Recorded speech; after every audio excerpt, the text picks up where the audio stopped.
review for this thing here. This part is really good, and this elbows or joints are really tight.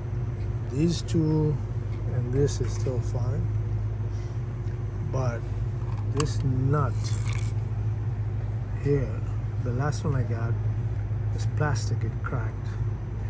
So I went to Home Depot and I found the same kind of a thread for a regular nut, which was huge. But the threads inside this plastic is stripped, so that didn't work that well. So I bought a new one. It's holding up quite well so far.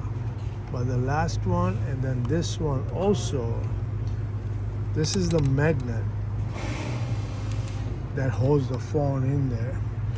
It's very strong, but every time it splits out. Every time I remove my phone out, it comes off.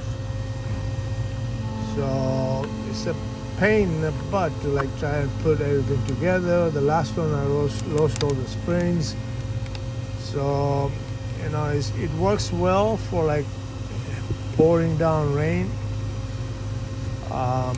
But I don't know, I'll probably buy the expensive one and then just get the cover for it. But this one also has where you can stick